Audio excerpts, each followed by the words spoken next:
Magazinlarda eng arzon patchi nech pul turadi o'rtoqlar? 50 ming, zeta 60 ming shunaqa tursa kerak, eng arzoni. Shundan ham arzon patchi o'rgataman sizlarga. Uy sharoitida o'zingizlar tayyorlaysizlar, bu patchi nima qiladi? Во-первых, katta ko'zi tegida ko'pchilikda grija bor. Grijalarni kamaytiradi. Bu sinargan. Achoqlar ko'zi tegida ishlar, xaltachasimon ishlar bo'ladi. O'shalarni kamaytiradi. Ajinlarni yoyadi.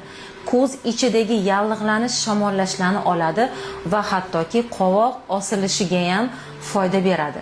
Buning uchun bizga nima kerak bo'ladi? Mana shu ikkitagina mana vatni disk, tampon kerak bo'ladi. Demak, biz rastvor tayyorlaymiz. Achchiq qilib ko'k choy tayyorlab olamiz.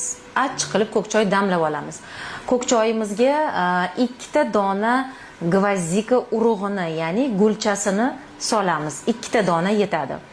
Unga yarim choy qoshiqdan kamroq, zeta 1-2 tomchi glitserin solamiz va 1-2 tomchi vitamin E solamiz. Vitamin E ni xohlasanglar kapsulasi bor, kapsuladan siqib chiqarsanglar bo'ladi. Solib, mana shu vatni diskni yaxshilab shunga bo'ktiramiz. Shimib olish kerak, faqat suv oqib turishi kerak emas.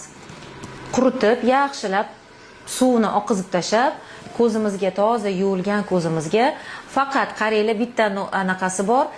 Kiprik ekilganlarga bu boshqacha qilinadi. Ikkiga bo'lib olasizlar. Vatni diskni ikkiga bo'lib olasizlar va tagiga mana shunaqa yopishtirib qo'yasizlar. Agar ekilgan kipriginglar bo'lmasa, unda butun vatni diskni ko'zinglarga yopib qo'yasizlar, chunki qovoqlarga ham ta'siri bo'lishi uchun. 15 minutga ko'zinglarni yumgan holatda, tinch holatda qoldirasizlar. 15 minutdan keyin olib tashab, kechqurungi krem yoki Bepanthen mayz kremini surib yotasizlar. 1 oy davomida har kun kechasiga qilinglar, hayron qolasizlar effektidan. Achoqlari ketadi, grijalar kamayadi, ajinlar yoyiladi, ko'z atrofi yosharadi va hattoki ko'z ichidagi shamollash ham ancha yaxshilashadi. Sog' salomat bo'linglar, patchi qidirib, ovora bo'lib yurmanglar endi, o'zingizlar tayyorlab olasizlar.